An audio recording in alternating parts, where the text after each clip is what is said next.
ગૃહ રાજ્યમંત્રી હર્ષ સંઘવી ફરી એક વખત પહોંચ્યા હતા, કારણ કે હજી પણ બચાવ રાહત કામગીરી જે છે તે યથાવત જોવા મળી રહી છે. સૌથી વધારે મહત્વની વાત છે કે આવતીકાલે પ્રધાનમંત્રી પણ આવી રહ્યા છે અને પ્રધાનમંત્રી આવીને સીધા દુર્ઘટના સ્થળ પર જશે, ત્યારબાદ સિવિલની હોસ્પિટલની પણ મુલાકાત લેશે સ્વાભાવિક રીતે. પરંતુ અમદાવાદથી આ સમાચાર ગૃહ રાજ્યમંત્રી ઘટના સ્થળે પહોંચ્યા છે.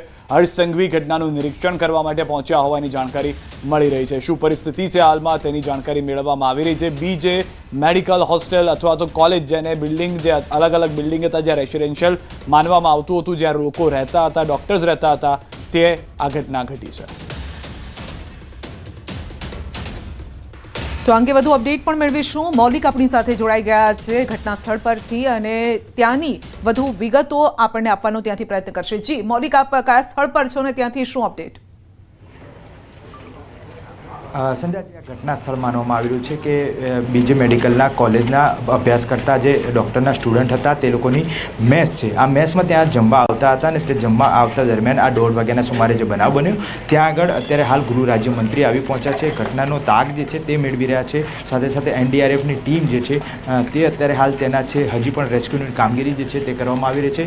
આ અંડર કન્સ્ટ્રક્શન બિલ્ડિંગ હતું, જેની 3જા માળ સુધી અત્યારે હાલ જે છે તે ગૃહ રાજ્યમંત્રી તપાસ માટે ગયેલા છે. સાથે અન્ય પોલીસ અધિકારીઓ જે છે તે પણ દ્રશ્યમાન થાય છે. તમામ જગ્યાએ RFની ટીમ જે છે તે પણ અહીંયા રાખવામાં આવી છે. આ ઘટના સ્થળ છે તે દ્રશ્યોમાં બતાવ્યું કે હજી પણ આ પ્લેનનું જે પાંખ્યું છે તે પાંખ્યું પણ અહીંયા આગળ રાખેલું છે. અત્યારે હાલ જે દ્રશ્યો જોઈ શકો છો, શંકરસિંહ વાઘેલા જે છે તેઓ ઘટના સ્થળની મુલાકાત માટે પહોંચ્યા છે. તેઓ પણ આ મેસ જે છે તે મેસની મુલાકાતે પહોંચ્યા છે. મહત્વનું છે કે એક સાથે તમામ અધિકારીઓ, નેતાઓ અને અન્ય જે જિલ્લાના લોકો જે છે તેમને પણ અહીંયા રાહત કામગીરી માટે બોલાવી લેવામાં આવ્યા છે. એટલે થોડી ક્ષણોમાં હર્ષ સંઘવી જો નીચે ઉતરી રહ્યા છે અને તેઓના દ્રશ્યમાન થઈ રહ્યા છે. તેઓની સાથે DGP અને અન્ય DIG કક્ષાના અધિકારીઓ જે છે તેઓ પણ આ દુઃખદ ઘટના અંગે ચર્ચા વિચારણા કરી રહ્યા છે. મહત્વનું છે કે આવતીકાલે પ્રધાનમંત્રી નરેન્દ્ર મોદી આ ઘટના સ્થળની મુલાકાત લે તે પહેલાં તમામ બાબતે જે ચર્ચા વિચારણાઓ છે તેમને દુઃખદ ઘટના કેવી રીતે બની તે વિસ્તારનો તાગ મેળવી અને આવતીકાલે તેમને બ્રીફિંગ કરવામાં આવશે અને ત્યારબાદ તેઓ હોસ્પિટલની પણ મુલાકાતે જઈ શકે છે. સૌપ્રથમ આ ઘટના કેવી રીતે બની હતી ત્યાંથી લઈ તમામ વસ્તુ જે છે તે DGP તેમને સમજાવી રહ્યા છે. મૌલિક, અહીંયા પરિસ્થિતિ એ પણ છે કે ગૃહ રાજ્યમંત્રી અત્યારના ત્યાં આગળ છે. હજી પણ શું રેસ્ક્યુ કામગીરી જે છે, બચાવ કામગીરી છે તે કરવામાં આવી રહી છે? શું અત્યારના પરિસ્થિતિ છે? શું કાર્ય હવે કરવામાં આવી રહ્યું છે અત્યારના ત્યાં?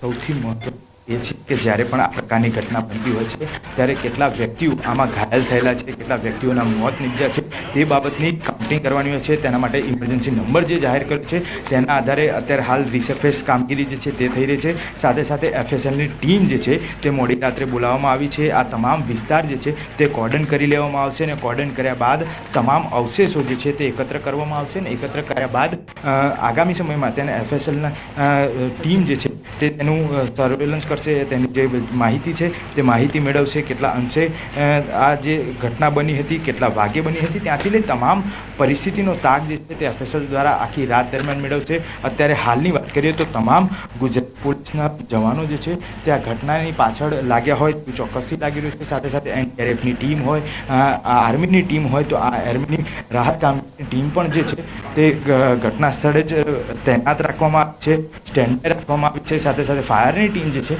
તે ફાયરને પણ સ્ટેન્ડ બાય અહીંયા રાખવામાં આવી છે કે ભવિષ્યમાં કદાચ આગને પગલે કોઈ નુકસાન થાય તો કાટમાળ ખસાવવાની કામગીરી કરવી પડે તો મોડી રાત્રે પણ આ કામગીરી કરી શકાય. મૌલિક, ખાસ જ્યારે આ પ્રકારની પ્લેન ક્રેશ થતું હોય છે, આ પ્રકારની દુર્ઘટના સર્જાતી હોય છે, કારણ કે હજી સુધી એ એક્ઝેક્ટ કારણ સામે નથી આવ્યું. બ્લેક બોક્સ એ જ્યારે હાથ લાગે, એની જ્યારે તપાસ કરવામાં આવે ત્યારે જ અસલી કારણ સામે આવતું હોય છે. તો તેનું સ્ટેટસ શું છે અત્યાર સુધી? એની કોઈ વિગતો સામે આવી છે બ્લેક બોક્સ અંગે? ગત 1988માં આ પ્રકારની ઘટના કોતરપુર વિસ્તારમાં જ્યારે બનવા પામી ત્યારે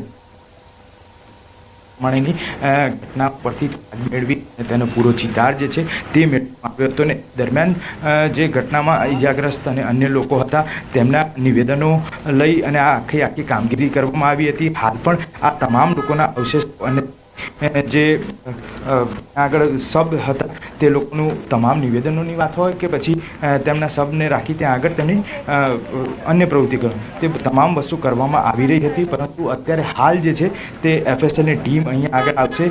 FSLની ટીમ તમામ કામગીરી કરશે. જી, તો FSLની ટીમ આવશે આવતીકાલે. ચોકાડો જી, બ્લેક બોક્સ મળી ગયું છે એ અંગે કોઈ માહિતી આવી છે સામે? આપે કોઈને પૂછ્યું, અધિકારી તરફથી કોઈ આધિકારિક માહિતી આપી હોય?